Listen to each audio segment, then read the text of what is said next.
So this evening, thank you for joining us this evening. We're going to be talking about tricky tenants. I'm sure everybody has had some experience in this area, but we're joined this evening by Blanco from the NLA, and he will be talking us through how to go about dealing with your tricky tenants, possibly not in the way that you might be imagining. So I'll pass you over to Richard for him to explain a little bit more about what he does at the NLA and how he can help us this evening.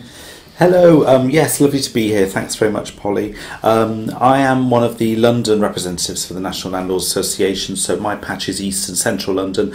I am a landlord myself, of course. I've got properties across 6 London boroughs, and I've been a landlord now for 14 years, so as you can imagine, over that period I have come across quite a few tricky tenants, or tricky situations probably, you know. And yes, hopefully we're going to unpack a few now during the webinar. Brilliant. So, what makes a tricky tenant? How do we go about dealing with a tricky tenant? What's the best way to do this? Well, the sorts of things I'm thinking about with tricky tenants are situations where, you know, the tenant's they might be breaching the tenancy agreement, or they're just behaving in a way that's a bit annoying but you can't really do very much about, or you just have to sort of put up with as a landlord. Yeah, it's that kind of borderline stuff really. Potentially irritating the neighbours, or just... Yes, I mean, the list I've got here are things like moving extra people in, which, you know, is subletting really in many ways, dealing with noise, untidy tenants, or where the house gets really unclean, dirty, and they're not dealing with sort of waste and stuff like that, not reporting maintenance, and also, you know, how to end a tenancy tactfully when you just don't think the relationship is working out very well and you want things to move on. Mm-hmm. So those are kinds of scenarios I'm thinking of. Perfect. So what do we do moving forward? So if you're experiencing any of those issues, and I'm sure most of the people listening will be nodding their heads thinking, yep, somewhere along the line I've been in that situation, I've dealt with one or more of those issues, I might even be dealing with them now. What would you suggest would be the best position moving forward? How do you go about dealing with those situations in the best way for you and your tenants? Well, I would probably take a step back first and just think, have you created the right framework? So making sure that, of course, you've got a good tenancy or contract in place. You should have referenced the tenants to make sure that, you know, you've got the right kind of tenants for you. And also, I think very key at the beginning of the tenancy is an induction meeting.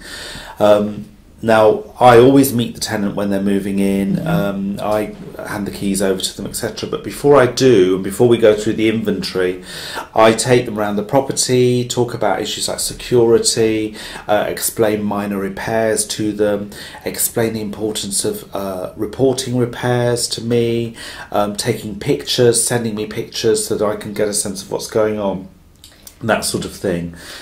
We actually find at Urban that it's really useful. Our landlords do their viewings, and actually meeting the tenant at the very, very start, even at that viewing stage where you're meeting the people, you're getting a feel for them right at the beginning of the relationship.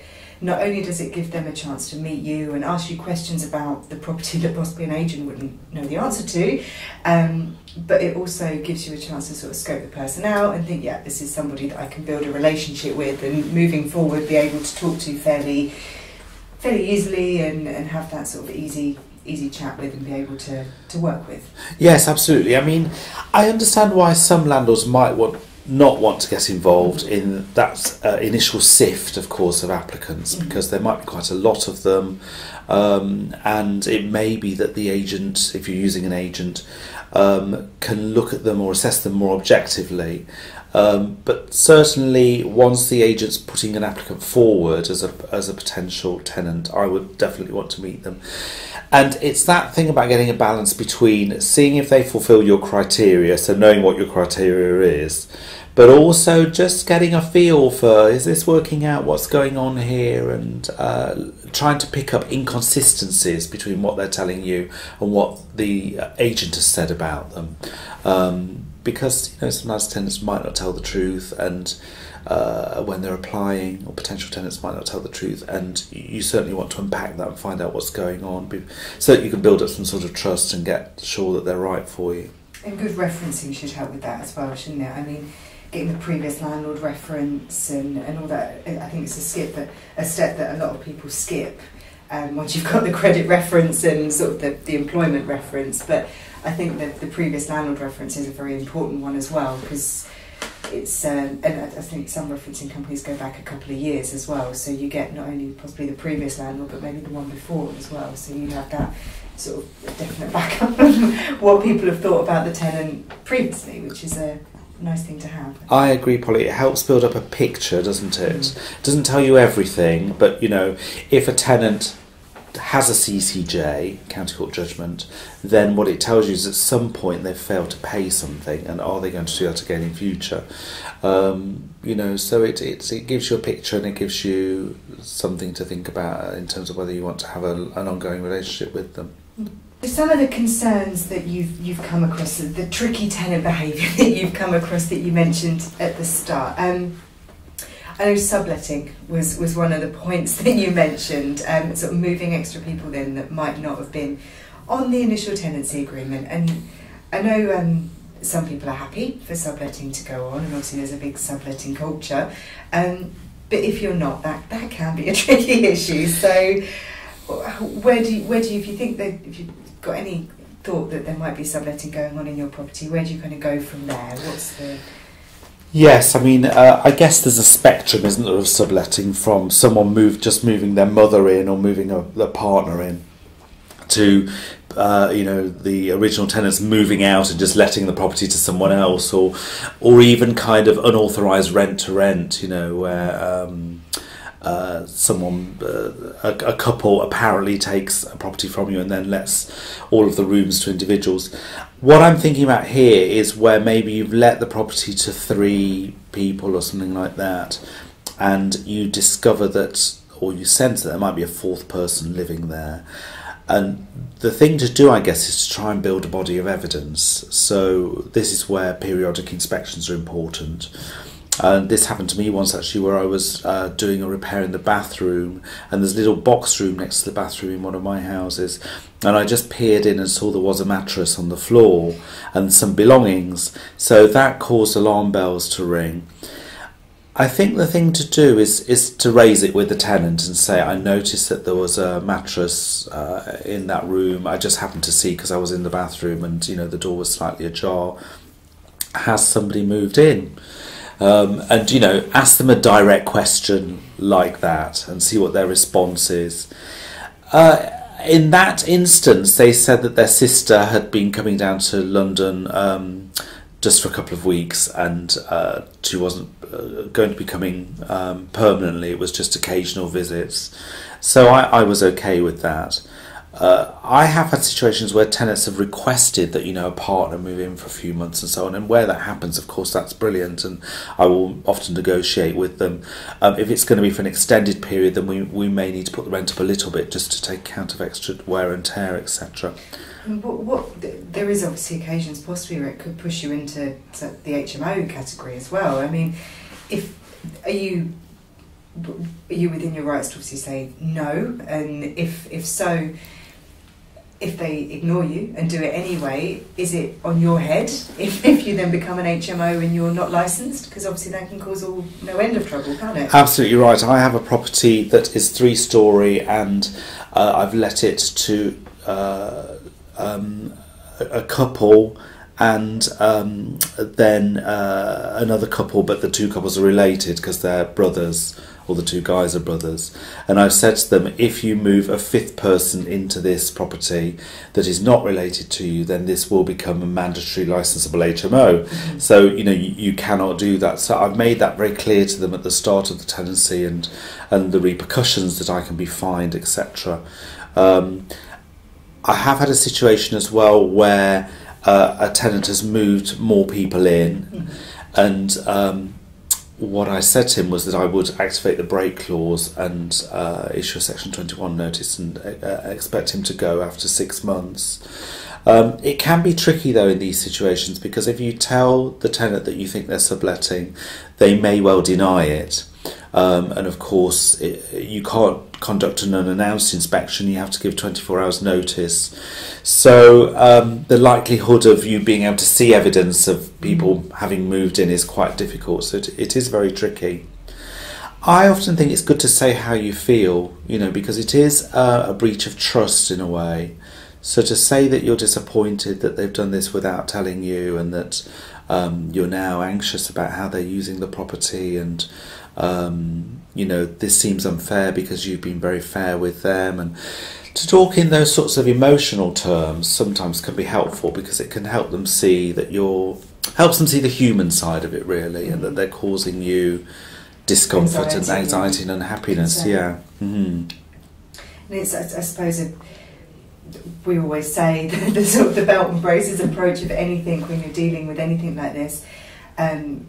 Whilst obviously it's getting the human element across, is best to sit down, have a cup of tea and a chat. And should you then back up with emails or text correspondence so you've got everything in writing, or should you try and keep it offline almost initially in the initial stages? I think it's best to have an audit trail just in case. I mean, one of the things I've done with the tenants in the past is the whole thing's come out in the open, and I've told him that I would activate the 6-month break clause. He begged me to stay for 12 months because he was getting married after the 12 months and he really wanted to continue the contract. So I said, okay, you can, but provided you don't let rooms to anybody else and allow me to do periodic inspections every 6 weeks. So in a sense, I upped the kind of conditions, up the ante, yeah. And recently he's told me that he's selling some of the furniture that he bought on eBay and so on, and I went round and he showed me what he was selling, so I'm reassured. I did write to him specifically saying all of that, so it is there in writing. I mean, ultimately, if you're in the fixed term period and you wanted to get to evict the tenant because of subletting, then you could it could be breach of tenancy, and you could use the Section 8 process to do that. But you've got to gather enough evidence, and it's a discretionary ground, so the judge could throw your claim out. So it's a tricky route to go down. In the meantime, the tenant could get angry and stop paying rent and so on. So it's much better to sit down and talk to them, as you say. So something we hear a lot of at Urban is potentially noisy neighbours. So we get a few phone calls from they see a sign go up saying to let, and someone moves in and they notice it's been let by us, and then that we must be dealing with the tenants, and more often than not we possibly aren't. But if you have a noisy tenant in situ, obviously it can be really awkward for the neighbours, and generally speaking, as the landlord, presumably that would fall on your shoulders, would it, as a responsible person? It would, and it can be quite serious if it's an area where there is selective licensing or additional licensing, because, well, particularly with selective licensing, a lot of it was put in place ostensibly to try and reduce antisocial behaviour. So if there are complaints of antisocial behaviour related to your property, then it could put your licence at risk. I always think it's important to let neighbours have your phone number so they can get in touch with you about noise, and then you can mediate a bit. And certainly I've had this before. I've had a 11 o'clock call on a Friday night saying that it's making loads of noise next door. This is a neighbour calling me, and in that instance I would call the tenant straight away and say, I've received this complaint, what's happening, can you please turn the music down, etc. And then I would arrange to meet with the tenant, and in a way what you're doing is launching an investigation, probably quite informally, in the sense that you talk to the neighbour and then you also talk to the tenant to try and gather evidence to find out what's happened. Well, it can be quite a difficult one to gauge, can't it? Because I mean, one person's noisy can be another person's washing machine on at 8 o'clock in the evening. I mean, it's especially in flats or something. If you've got a young child, young children's toys are noisy, aren't they? Ultimately, you can't help that. But if you're somebody who doesn't have any experience of that situation, then unfortunately, then a child's toy going off at 6 o'clock in the morning is going to be irritating, but that's not Yes. something you could penalise a tenant for. No, I mean, it could. Unfortunately, it's just that's part of life, isn't it? Somebody could have the TV on quite loud because they've got a hearing impairment or something like that. Yes. So there can be quite tricky dimensions to this. And I think it's a question of setting or agreeing ground rules that everyone can tolerate. With loud music, I normally think of 11 o'clock as the cut-off time during the week, because obviously people need to get to bed for work and so on. So I would usually, as a guideline, suggest tenants that they don't put music on loudly or have the television on loudly after that. Midnight's probably okay at the weekend. And if they're going to have a party, wouldn't expect that to be every weekend, but occasionally it's okay to be playing loud music until later, but do inform or invite the neighbours. Yes. What would the situation be if you've got a property with an HMO with multiple ASTs within the property, and maybe you've got one room that's got somebody who likes their TV up maybe a bit louder, and you've got somebody who likes maybe a shift worker or something, and you've possibly got two tenants who are your tenants who have an issue with each other. That comes up occasionally. Where do your loyalties lie, almost? How do you gauge that one? Yes, I mean, this is one of the joys of running HMOs with let rooms, as a multi-let, isn't it? That you're going to have to mediate sometimes between the tenants within the building. So I would suggest, again, investigating, so having a listen yourself to how loud the noise is. And whenever you're doing mediation, it's good to do a little bit of counselling to each party individually, and face-to-face is often best with this. So sit down and talk to each tenant on their own, and then I would suggest having a mediation meeting where you have the two of them together, and you give each tenant 5 minutes to speak. So one tenant can speak for 5 minutes, the other speaks for 5 minutes, then the other tenant responds, then the other tenant responds, so that everyone feels like they've been heard, and then try and come to some solution with ground rules. There's got to be some give and take in these situations. Right. You don't want to lose a tenant because there's an argument over the volume of a TV, do you? Really, it's you that it would then cost money to, and obviously have the awkwardness of finding a new tenant, potentially turning a TV down, or Yes, absolutely. I mean, if it's between neighbours, then you can use a local authority noise pollution service, and there are certain levels of noise that are acceptable and aren't acceptable, and a certain level of noise would count as a statutory nuisance. So it is worth getting the local authority involved if it's quite serious, but obviously you are then escalating things, and tempers can rise and people can get upset, etc. So yes, face-to-face with the tenants and with the neighbours, conducting some mediation where you bring them all together if necessary, setting some ground rules that everyone can agree to, and then of course monitoring that. I mean, we would need to say to the tenant ultimately, where they're at fault, that if they don't comply, then we may need to end the tenancy. And there is a grounds on Section 8 for antisocial behaviour that you can use, or you should ideally have in your tenancy agreement that they're not allowed to make noise or cause antisocial behaviour, or none of their guests are, in which case you could say it's breach of the tenancy agreement. But these are discretionary grounds, so if you do end up in court on a Section 8, then it's going to be down to the judge. So possibly if the initial mediation doesn't work, calling in the local authority, sound pollution might be useful before then issuing a notice, because obviously you've then got that slightly more technical element to it that you could then use just in case if it went to court, you've got something slightly more serious. Yes, I mean, you said we had to use this as a gentle mediation wasn't working, we had to invoke this, and then yes, and I want to emphasise that this would be last resort, that really sitting down and talking to people and coming to an agreement is far better than going through that adversarial. Yes, yeah. And I always think it's so important that as landlords, we need to like property and be good at doing maintenance and repairs and refurbishments.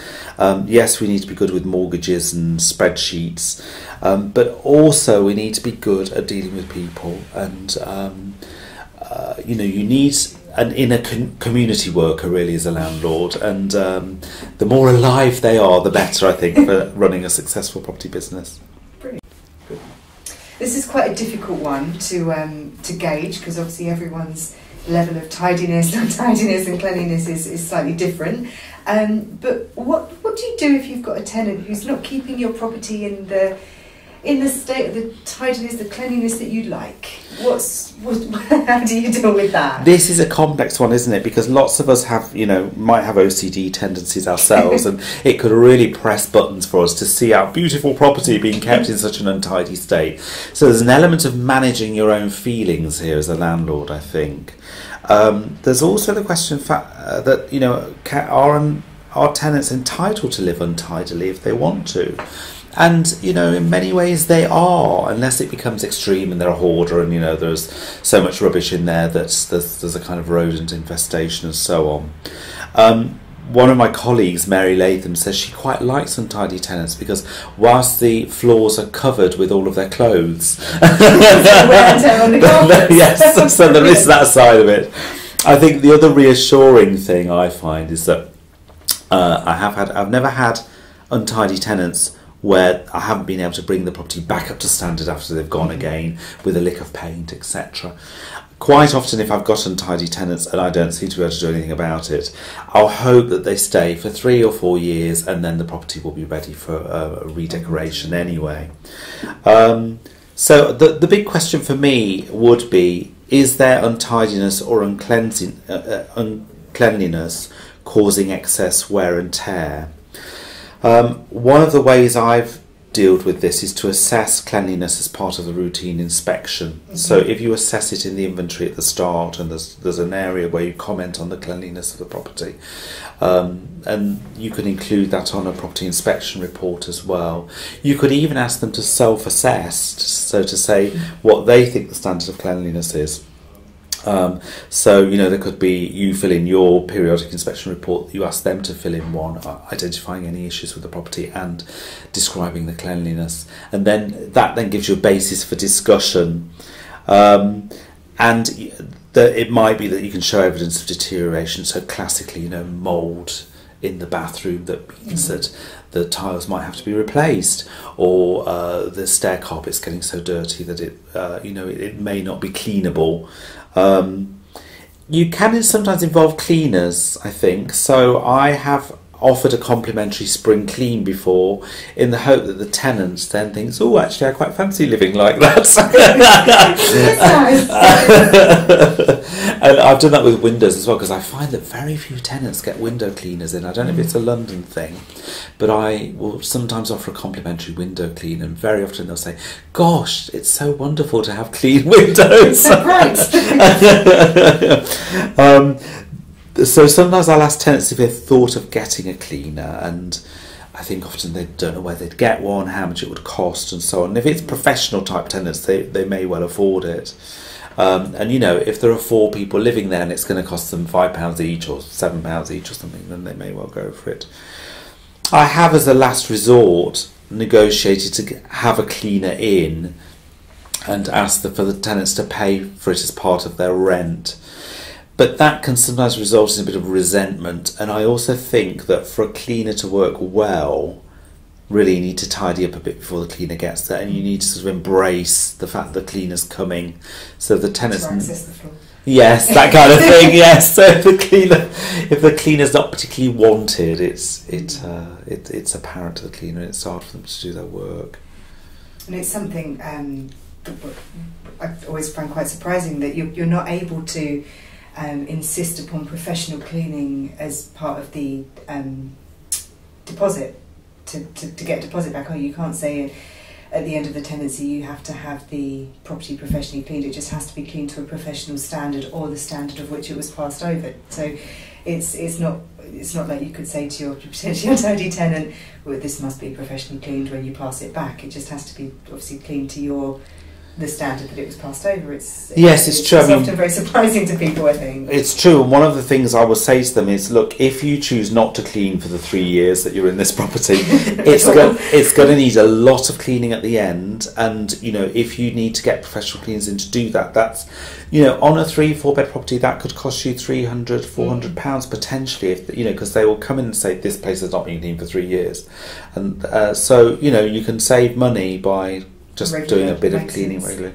I find that a lot of my sharers, because where I do let properties to sharers, it's usually on one contract, that they often have rotors, and they're quite good. The place is not spotless, but they're trying to stay on top of it as much as they can. So now I've had situations where I've thought, I call them heart sink properties, actually, Polly, where my beautiful house is not being kept as nicely as I'd like, and I thought, do I want to renew this contract?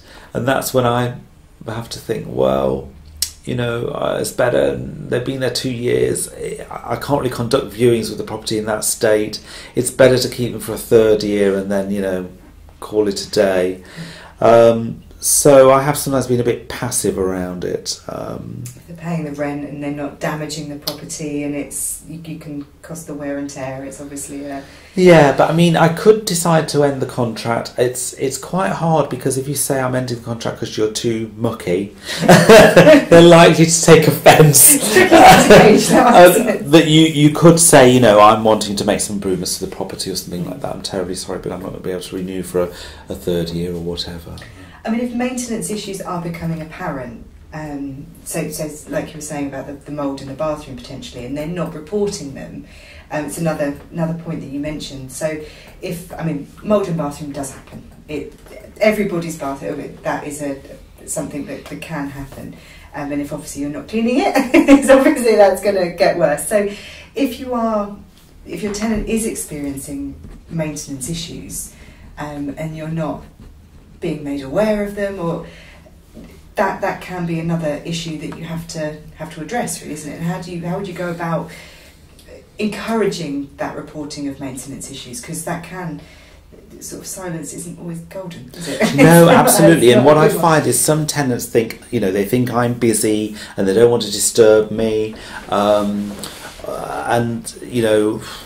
they will allow a problem to get worse. The classic is they've spotted a stain on the ceiling on the top floor of a 2-storey house, and they've just watched it get bigger and bigger and bigger. and ignore it, it'll go away. Yes, and I want to know straight away, because if the stain gets bigger, I might have to repair the ceiling. Whereas if it's just a small stain, then we can probably put some damp seal on it, repair the roof or whatever's wrong, and that's that. So this is where I think the induction is important, where you say, I want to hear, you are my eyes and ears in this property. I want to hear if there's any problems with it, and I will promptly deal with it. Some tenants may have had the sort of landlord that doesn't give a damn about repairs and doesn't do anything about them, and that's why they don't report it. So I always ask my tenants at induction, what experiences have you had with landlords before, so that we can put to bed their previous experience and press the reset button. They get used to dealing with a good landlord who's going to be working well with them. I think some people have the fear of a blame culture as well, that they might see a stain on a ceiling and then assume that you would think it was their fault, and that's potentially their passport to a Section 21 and being made to look for another property. So they might think, if we ignore it, then it'll be fine, and no one need be any the wiser. Absolutely, and there can be all kinds of barriers. Language might be a barrier, that people are finding it difficult to express themselves. So it's important to give people extra time. I find if language is an issue, face-to-face is often better, because people can pick up visual cues and so on. And just leaving, if someone does report a repair, if you're talking to them about the gas safety inspection, just asking open questions like, how is everything? Are there any other issues at the moment? And then leaving a space so that they can talk to you and tell you what's going on. Also being aware of what's important to them. I had a situation where a fox had come under the fence in the tenant's garden, and I said, why don't you just put some bricks under the fence or something to stop them coming through? For whatever reason they didn't do, and it turned out that it was a couple with a small child. The wife of the tenant that I usually had most of the dealings with was actually very angry about this, and she wasn't using the garden at all. She was scared that the fox was going to get her small child, and I think there'd been a news report that a fox had entered a property, nearby, and so on. So I wasn't aware of that, and actually this was a real issue for her. She really wanted it sorting out. So I sent my builder around, and we repaired we put an extra panel under the fence and so on. And that was really helpful in sort of opening up relations between us, and I found that they were more forthcoming with other issues after that. So I think we've kind of covered the main issues that obviously that you certainly experienced, and if you've had experience of them, then I'd imagine there's an awful lot of people feeling that they're recognising some of the things we've been talking about. Are there any other tricky issues that you kind of come across regularly? I guess, one of them is pest control. Particularly in London with Victorian houses, it's really easy for mice to get in. And the other issue I've had, I think, are rats and bed bugs, and cockroaches are common. I unfortunately haven't had cockroaches before. Sometimes landlords say, well, shouldn't the tenant be responsible for that, because maybe it's to do with the way that they're living. I've got a policy that says that if you have pests within the first 30 days, then it's my responsibility. Thereafter, it might be yours. I think that's true with, say, something like bed bugs, because bed bugs tend to be brought in by somebody else, with their belongings, and maybe that they've stayed in another accommodation where they've there have been they've picked them up and they've brought them in. Having said that, quite often in London people are paying a lot of rent, and I am happy to help with pest control. Certainly with mice, routinely I would just send my pest control contractor in. It's £95, I think, for up to 3 visits, and I would just provide that as a service for my tenants. I think other issues, things like managing rent arrears when they're minor. Sometimes I have tenants who are self-employed and they just haven't been paid enough that month to be able to pay the rent.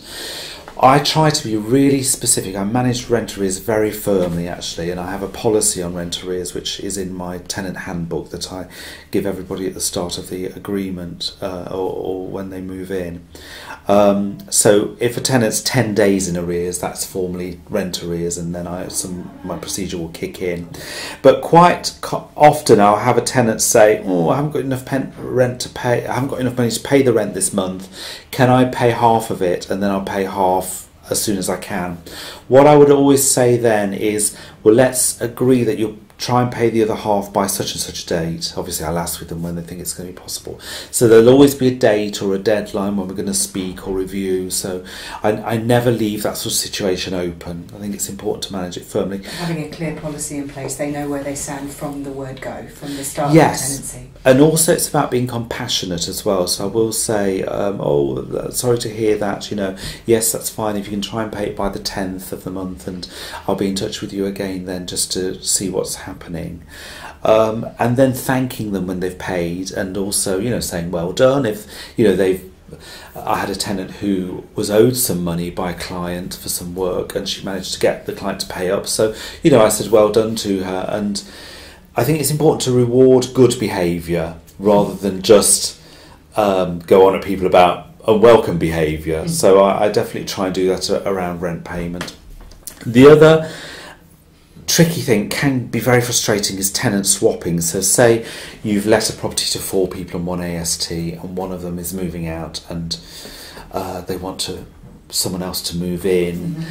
That can be really tricky. So I have now written a policy on that, and my policy says that it's a maximum of 1 person, because I have had 2 people move out and then they've just randomly found people on spareroom.co.uk. The new people haven't got on with anyone else, and then everyone's fallen out and so on. So I think just changing 1 person is my maximum there. Especially when you work so hard to meet your tenants beforehand, and you have the procedure to meet them and go through the way you work. If they just swap them in, you've not had that, have you? Exactly. And I would always say that they're going to have to be referenced. I would prefer them to be somebody that you know. There must be a minimum of 6 months left on the contract. If there's less than 6 months left on the contract, then we'll just start a new contract with the new person. So, and also I ask people to give me 2 months notice if they want to move out and be swapped in with another tenant. And that's because I've found in the past that, they find someone, then that person drops out, then they find someone else, then we discover that person needs a guarantor, and this stuff can easily take 2 months, and tenants get a bit frustrated about that. But I in my policy, there are a couple of case studies that explain why that's necessary. So I think they find that helpful. I think giving anyone some evidence as to why, I think it suddenly becomes clear as to you're not doing it to be difficult, you're doing it to protect yourself and them. It's not. I don't think it's unreasonable. No, and the other thing I find a bit tricky, Polly, is requests to redecorate or put up shelves or stuff like that. And it's just because, someone could put shelves up all around the property and then leave in 6 months, and I've got all these holes on the walls, which they may not fill to the standard I would require. And you're assuming they put the shelves up properly. Exactly, yes. I tend to suggest, flat pack shelving stands and so on.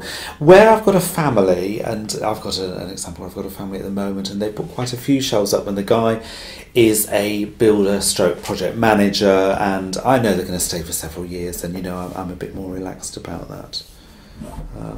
I think in terms of redecorating in different colours, sadly my properties are either magnolia or white.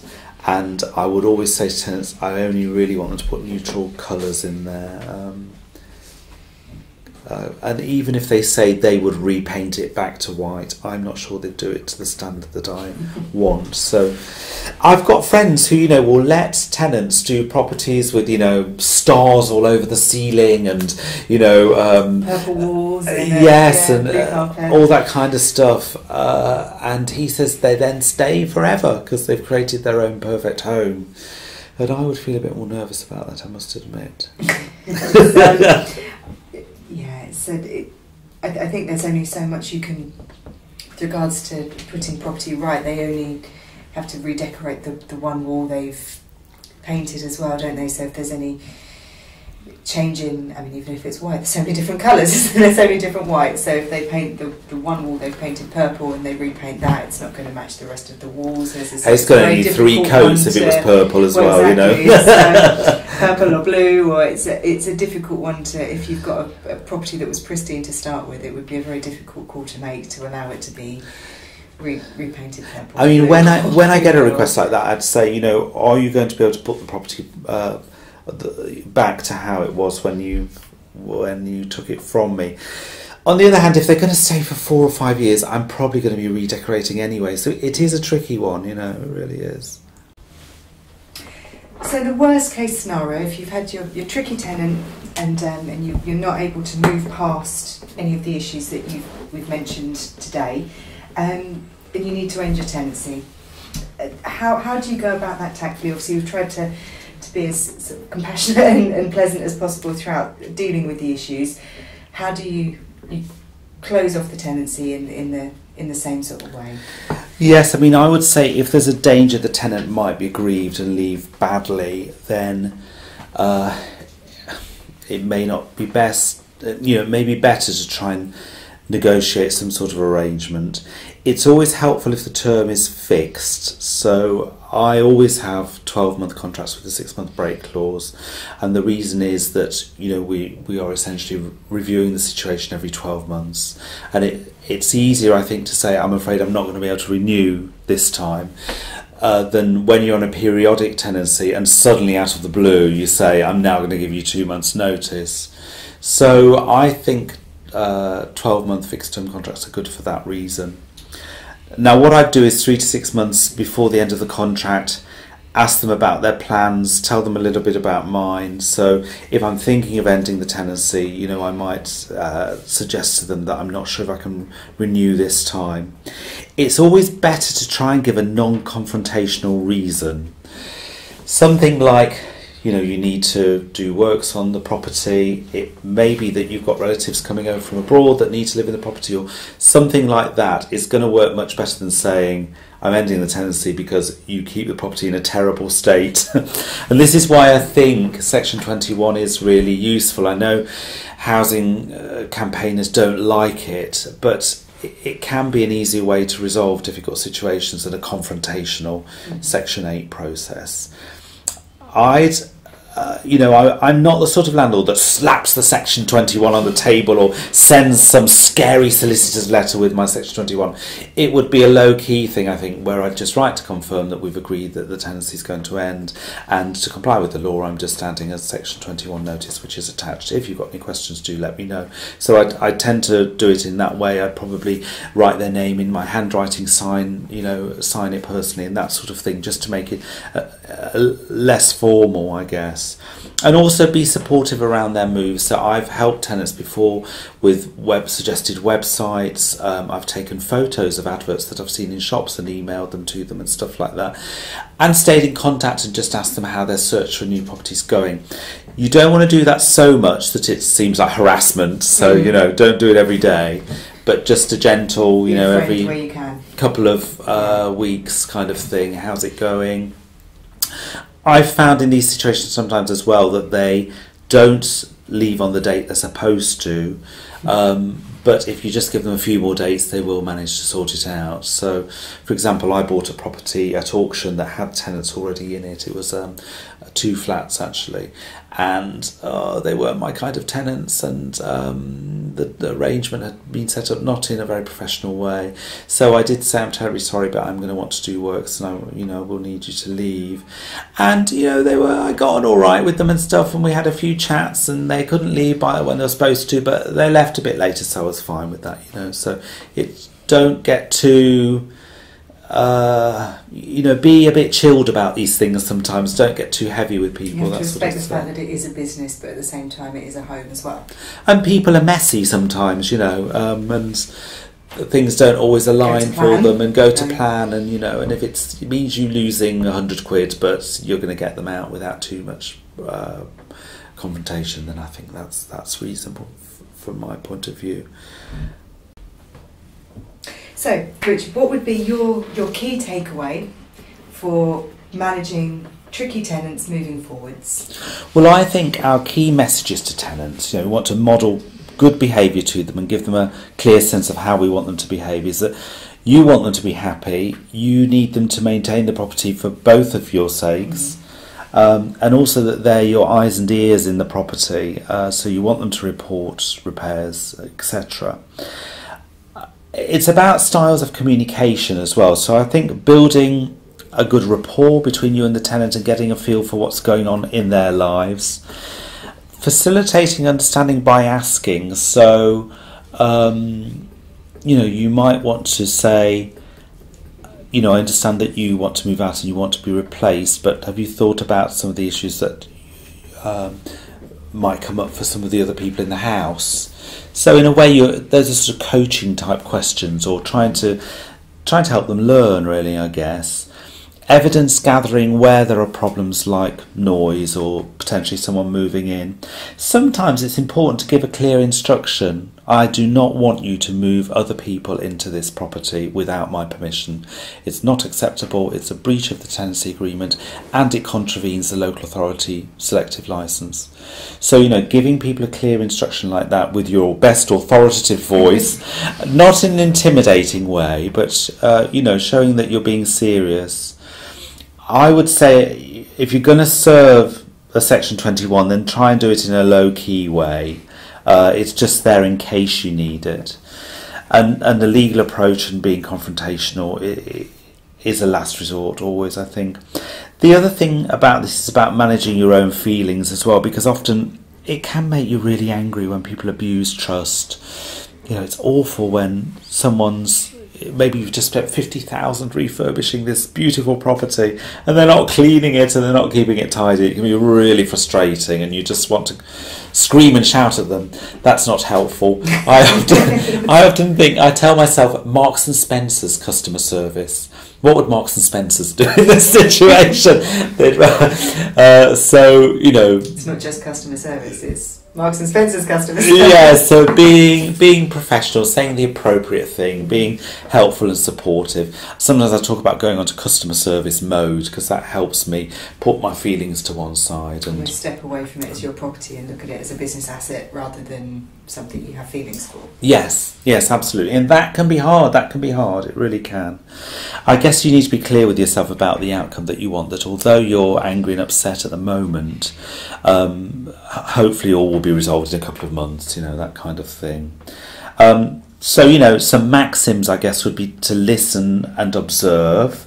So it shouldn't all be about output from you all the time. Sometimes it's best to just try and see what's going on there. Asking questions instead of making statements sometimes to facilitate understanding. Try not to jump to conclusions. Avoid ultimatums. Only use this as a last resort. And also remember the cost of a tenant changeover. Sometimes it is better just to keep that untidy tenant until they've run their course. And sometimes investing a bit of money, in getting a spring clean done, or maybe putting in that extra radiator, because the room really is quite cold, and it would not just benefit this tenant but benefit future ones if they've requested something like that. It is better, than spending that 2,000-3,000 on getting a new tenant in. Well, Richard, that was absolutely brilliant. Thank you very much for your time and your expertise this evening. Thank you very much for joining us, and I'm sure we will ask you back for another webinar. All of the questions Dan has been handling questions all evening on chat. Hopefully we've answered some of them this evening on the webinar live, but any questions that we haven't managed to answer, we will answer on the Landlord University blog post, which will appear over the next couple of days. We'll try and get a recording of this evening up in the next 24 hours, and then the questions, Richard and the team at the National Landlord Association Advice Line will be answering those over the next couple of days, and we'll get them posted up on the Landlord University for you over the next few days. So I hope you join us again.